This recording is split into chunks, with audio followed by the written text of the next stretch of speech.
Well, the question, what is a woman, is one that our politicians and elites cannot seem to answer. They actually don't want to answer it because they have decided that women are not what normal people think anymore.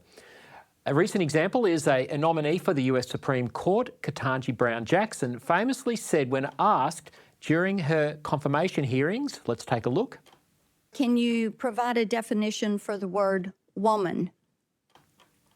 Can I provide a definition? No, Yeah. I can't. You can't? Not in Okay. this context. So I'm you not a believe the biologist. meaning of the word. How on earth did the Western world become so confused?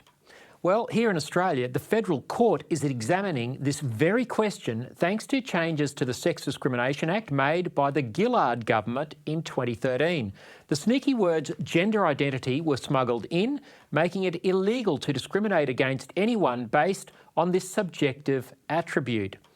Now, when Sall Grover, the founder of the women's-only smartphone application Giggle, turned down a request from a biological male going by the name of Roxanne Tickle, she was sued and has just recently spent 3 days in the Federal Court of Australia defending her actions.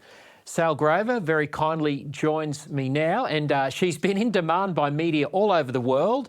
This week has been on the Megyn Kelly Show. Sall, we really appreciate you taking the time to be with us here on ADH TV. Sall, did you ever think growing up that one day you'd find yourself in court defending the definition of woman? Not in my wildest nightmare. Never. This is the stupidest thing I've ever had to do in my life, without a doubt. I can't even believe that I turned 40 later this year, and I can't believe that I'm spending my 40th year on Earth just defending the most basic truth that everybody knows, that I'm even going to court for telling the truth. So Sall, for viewers who don't, perhaps haven't been following this case, your application Giggle, just tell us about why you set that up and what its purpose was.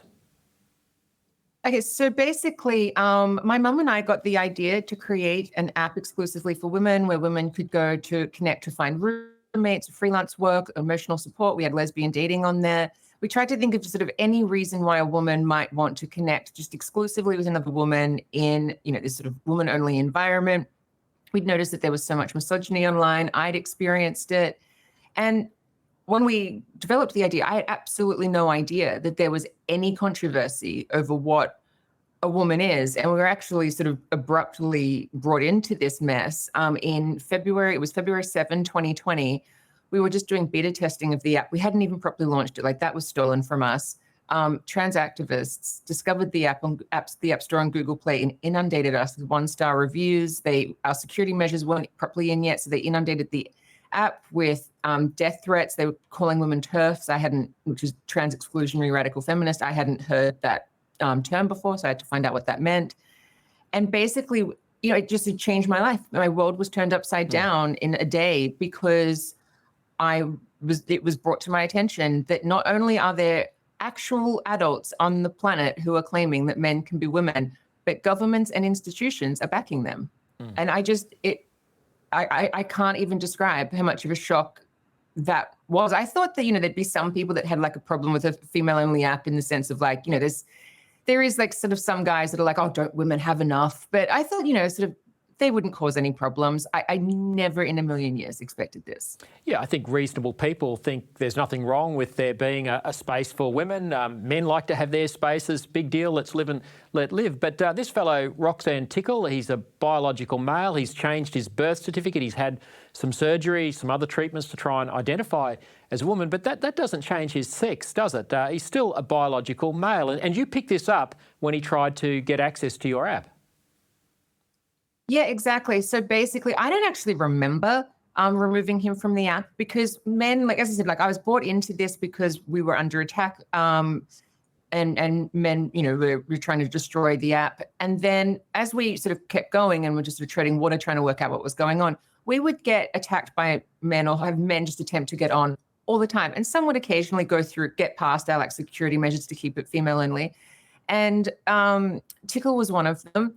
But I said, I don't remember removing him because it wasn't an event. We would remove men all the time. It didn't become an event in my life until he called and texted my phone, which was unusual because literally no one else has ever done that. No user, no potential user, no former user, no one.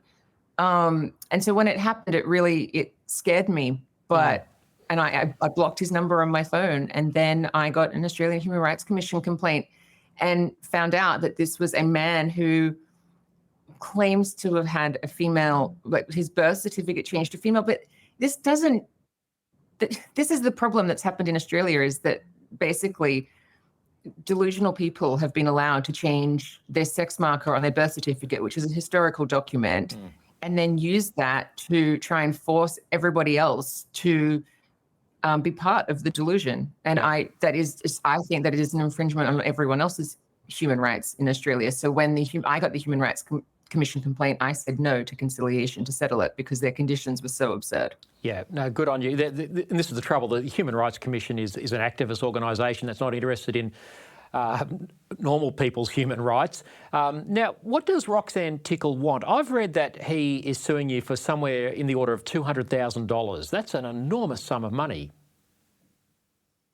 Yeah, I mean, to even fight this in the federal court, because to settle it in the AHRC, I would have had to agree to just let him on, agree to let all men who claim to be women on, and go to sex and gender education, which could only be re-education. And I was like, no, I have human rights too, and I'm going to stand up for them. I'm going to defend them. And by extension, everybody else has human rights. And I felt like I was in a position to stand up for people who don't believe in gender ideology, which is the majority of people.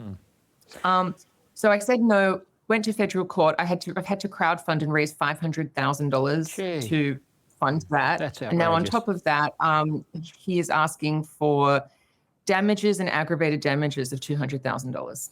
How's his case being funded? So you've had to go to the public and good people. That's an enormous $500,000. Often these activists have got access to taxpayer-funded legal aid through LGBTIQA plus legal service. I know the people suing me have access to that. How is Roxanne Tickle funding his case? Pro bono legal team, and then a grant from the Grata Fund, which is like a social justice warrior legislative challenge fund that they have. Sorry. So the radical left, they look after their own, and this case, of course, is very important to them. Sal, let's just go to the court case now. I was following it as closely as I could through the media 2 weeks ago.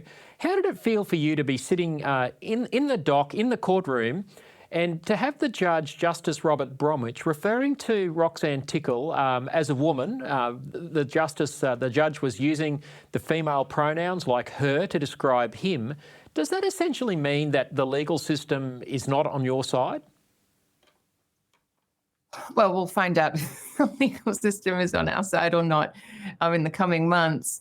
I mean, it feels when anybody else says it, to be honest, that you're hearing people tell a lie as if it's the truth. I mean, my understanding of the legal system is that you actually have to tell the truth, and that it is a place where evidence and facts and reality matter. So I think that it's absurd that you could even have a court case of a man claiming to be a woman because it's based on a lie. I've always felt that I'm the one here that's telling the truth and being punished for that. I think that somebody can go and a man can call himself a woman in his life if that's what he wants, but I actually don't think the law should have ever been involved in that, because look what's happening. It's punishing everybody else. It's making us have to do expensive court cases. It's it's put all of women's rights in this country in jeopardy because legislation has been changed that not specifically says that men are women, but it has put gender identity into the Sex Discrimination Act, which has muddled everything, which potentially has put us into a situation where the law is not on our side. I mean, that's essentially what this case is going to test. It's the what is a woman case, and it's going to see if gender identity holds up under scrutiny in the law, or if biological sex, which was the intention of the Sex Discrimination Act, wins. Yep. Now, a lot of mainstream Australians will be surprised to even find someone like yourself in court. They're not following these sort of culture war issues. But this could be fixed quite easily if politicians would just correct the legislation. There's been no debate about this. None of us were asked if we wanted to allow men like Tickle to be able to identify as women. This was snuck up on a lot of mainstream Australians because there was no real debate in 2013 when the Gillard government, ironic, Australia's first female Prime Minister, messed up the definition of woman in law. Why don't Australian politicians have the courage to fix this now? Well, this is the thing that sort of sometimes keeps me up at night. So the Australian Human Rights Commission actually intervened in the Tickle v Giggle case as amicus curiae, which is not completely unusual. They do have a statutory right to intervene in cases and to interpret the law for the judge. So they were doing what is well within their rights, but they are completely on the side of gender. And when they applied to intervene in the case, and their application to intervene is on it's public knowledge. It's on the Tickle v Giggle site on the federal court. They actually admitted that there is a conflict in sex and gender, but then they just go all in on trying to solve it with gender. And it's that first of all, you can't actually solve the problem with the problem. And second of all, if you guys know that there is a conflict, as a lot of politicians are aware of, why aren't you fixing it? Why are you leaving it to a private citizen to raise $500,000, and then if we lose in federal court, which is very likely, that we have to appeal and go to the High Court, which will be at least another $500,000, but it's the High Court. It will be more than that. Why are you leaving it up to me? I actually don't know if I could ever forgive them, because this is actually their job, not only to pass legislation that benefits and protects all of the citizens, but if there has a problem has arisen, fix it. It's not our job to fix it. Like, that's why we pay taxes. That's why we have legislators, for them to do the job. And they've completely dropped the ball on this. There is almost no political appetite in this country to deal with this issue. And a lot of people do just dismiss it as a culture war. It's like, no. Women are 50% of the population. We need these rights to have equality in society. There are young girls who are missing out on sport. Their private spaces in their schools have been absolutely destroyed by this ideology. It's not an online culture war to us. It is actually our real lives, and we're experiencing the fallout of this every day. And the people who are supposed to help us, the politicians, are doing absolutely nothing about it. I will never, ever forgive them. I don't even know how I'm going to vote anymore. And that was something I used to take a lot of pride in. Yeah, look, just some things to pick up on what you said is very, very important. So you mentioned the Australian Human Rights Commission. That's a taxpayer-funded organisation. It has a budget of multi-millions. It's intervened on the side of a biological male trying to destroy girls' and women's sex-based rights using our money. The politicians are all standing by like stunned mullets. We have a real problem in this country where we have just let our politics drift to the point where crazy people are running the system, and people like yourself are having to fight this out instead of this being debated in a parliament and resolved properly. I should be letting you say that, but I think that's a summary of what you were saying, and it drives us all nuts. Completely, because, it was apparent to me from the moment I got the Australian Human Rights Commission complaint that this organisation was not considering that I also had human rights. And then everything that they have done between now and then has confirmed that initial instinct of mine to be true. It is so captured by gender ideology, they're not even willing to hear that they actually might be wrong. And they are wrong. Not only is gender ideology nonsense, but there's a very strong argument that it is unconstitutional to have it in our Sex Discrimination Act. And you're right, this was not voted for. There is no mandate to have this. The whole thing from beginning to end is activist run, and then politicians are leaving it to private citizens to clean up the mess. Yep. It's disgraceful. So Sal, you mentioned earlier you think you might lose in the federal court. So a High Court challenge is on the cards? Yeah, I mean, it's just because it's never been challenged before. And, you win or lose. There's only two options, like male or female. So you just have to sort of be prepared for it. From the moment that I got the complaint and I was talking to, I sort of got a legal team, and we were talking about what the journey would be like, it's always been that this has the potential to go to the High Court. And that being said, even if I was to win in the federal court, there's every chance that the other side would appeal to the High Court as well. So there's a high chance that this is going to the High Court. And I'm very just sort of mentally and emotionally prepared for that. So I don't want it to be a shock when it happens, because it will be another year, sort of full-time job crowdfunding is, as you said, it's so much money. I mean, this is more money than most people earn in a year, and you're sort of tasked with having to go and crowdfund it. It is difficult, but it's been the kindness of strangers and their generosity that has made it happen. We've raised $500,000 so far, and sort of looking to see if we have to do it all again. If you go to the High Court, it's going to be a lot more than that. Sall, how can people support your case? You're fighting a battle on behalf of every little girl, every woman in Australia, their aspirations. This is an issue of profound social justice. Shame on our politicians for allowing it to get to this. What can mainstream people do to get behind you and support you financially and to make sure that this movement resolves this issue once and for all? Well, I will say it's not, I mean, it is obviously I come at this for women's rights and for girls' rights, but I think that this is just for men just as much. I think that men are entitled to male-only spaces, and I also think that men are entitled to freedom of belief and freedom of speech. I don't think that any Australian citizen should have to say that a man is a woman when he is clearly a man. I don't want anyone else to have to go through this and have to go through the process as punishment of court. So in terms of helping, there's two ways. One, financial donations, they are always appreciated and helped.